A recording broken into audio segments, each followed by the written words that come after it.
Welcome to this demonstration on measuring resistance in series and parallel. Now in this we have two resistors. One is with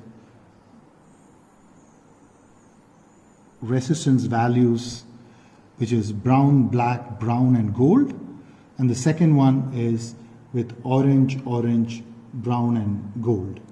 So those you can find those resistance values would be about 100 plus or minus 5%, and the other values would be 330 plus or minus 5%. You can see my previous video on this one, how to translate the reading from the color. Now once you have these readings, you can go and we can try to measure using our multimeter and see what we get. So to use our multimeter, first we need to set it into the right resistance value. So I'm setting it to 200 ohms. Once I set this to 200 ohms, I can measure this resistance. Let's measure this resistance and see what it reads. Wow, this reads pretty close, about 99.6, 99.7. Let's take it as 99.7. This is measured. We can connect all these three resistance of same types in series. This may be 99.7 each of them, or maybe less or greater within the tolerance limits. Now to do that, we have to remember that we are at 200 ohms. We need to move to 2 kilo ohms. So switching to 2 kilo ohms, we can measure the resistance across these resistors. You can see that. You can see what the value is. That's 0.96 kilo ohms. You have to read this as kilo ohms. We have set it into kilo ohms, so that is 0.296 kilo ohms, and that amounts to that's close to 300, which we expect.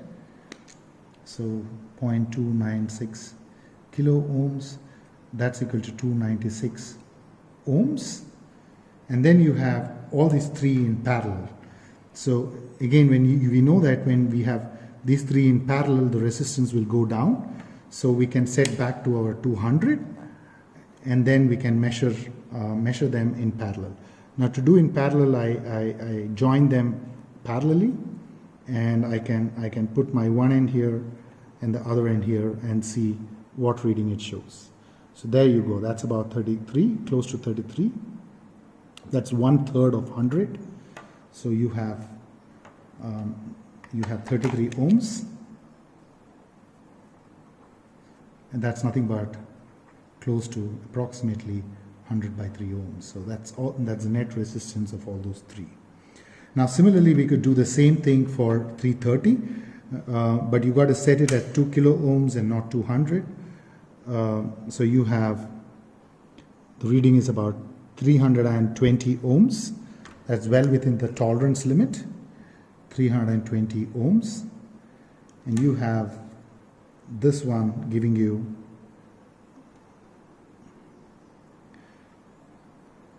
about 960 ohms. Wow, that's exactly thrice the previous one. So 960 ohms. We would have expected 330 into 3, which is 990. But because of the measurement errors and tolerance limits, we are getting 960, and that's fine as well, because this would be well within your 5% tolerance limit. And finally, you can measure the resistance for all of them in parallel,